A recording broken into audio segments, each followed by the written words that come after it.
What is the purpose of life? What's the purpose of life? Hmm. Take a stab at that one.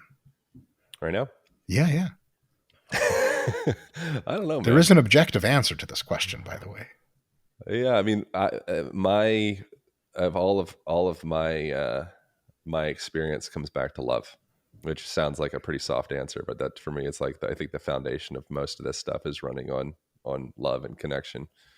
Okay. Okay. As far Interesting. as far as like that which creates greater ease and fulfillment, I think it's something around love.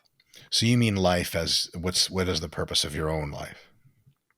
Yeah, what brings more of like a from a personified view, Mm. like for humanity, which ultimately, if this is just a simulation, and we're all just running our own movie theater, there is only one person, and you're creating this whole entire world yourself, and for you, Oh, that's definitely not true.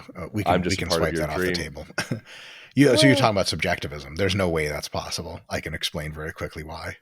yeah, sure, how about You don't have enough it? brain power to create the rest of the world with your head. It's not Yeah, like but without the viewer, does the world exist? yeah, absolutely. Why wouldn't it? Do you believe in simulation, the potential of simulation theory, or any of that stuff? It Sure, sounded totally. like you did based off of what you're Yeah, yeah, yeah, saying. yeah, yeah, Yeah. yeah. Except there are very many different takes on simulating. What is doing the simulating?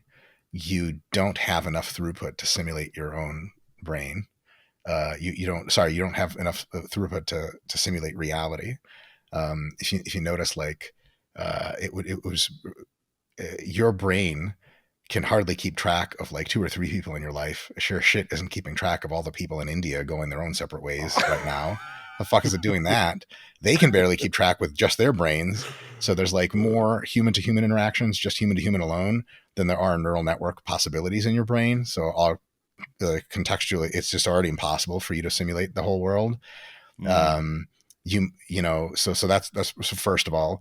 Second of all, we actually know more than we seem to admit when we discuss things like subjectivism. Subjectivism being the idea that you create your whole reality in front of you, like you are the Mm. secretor of reality. Um, we know a couple things about you that make that less likely than just 50-50 chance. One of the things we know about you is you're Homo sapien. You're descended from two other Homo sapiens, who are descended from other Homo sapiens, who are descended from common ancestor and mammals and all that other shit beforehand. So you are a survival machine for your DNA. We know that because all life is a survival machine for its DNA, and you are a survival machine that has been um, architected by evolution to be a pretty good observer and rationalizer. So you observe the world around you, you reason some, have a simulation inside your head. That's what thinking is. And you are predictive model. You essentially go, okay, think that monkey that's burying his teeth in me is going to fucking rip my nuts off soon, so I'm going to run because that's bad news. And that prediction keeps you alive. So because we know all that stuff is true about you, and because we know you are just many layers of architecture on top of the DNA that gives you the essence of what you are, we don't have to surmise or suppose that you secrete the world around you in a grand visual simulation, because we already know that you're just a survival machine, and you're not the only one. There's billions of survival machines, trillions if you count all the other animals, billions of human survival machines running around, and they're all just they're perceptrons. They perceive the world, they architect a simulation of the world, they do feedback loop, or they act on it somehow. And so you're not remotely special in that regard. You're special in the way you do it and the particular arrangement of molecules in you.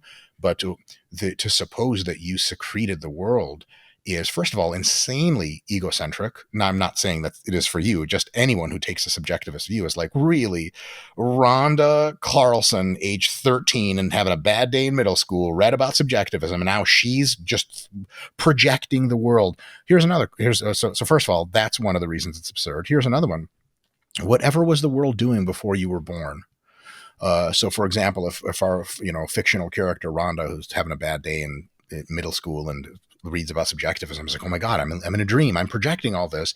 Okay. So you're 13. That means in the year 2010 and 2009, nothing existed. Hold on a sec. I'm older than that, bitch. I was around back then. You weren't. You were a baby born, and then you're having a perceptual experience How dare you assume that you created all of us with your brain? I mean, that's the kind of delusion we put people in mental hospitals for. Like, oh, really? You're God in the center of the universe. Taken to an extreme, it absolutely is delusional.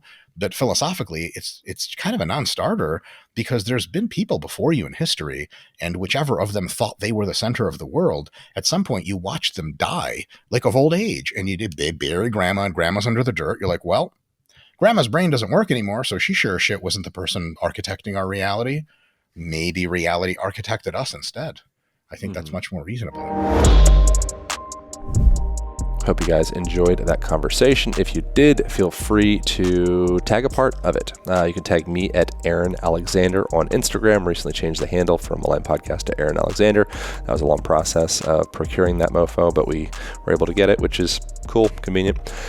So you can tag me at Aaron Alexander. You can also tag Sean at Sean Model, I believe is his Instagram handle.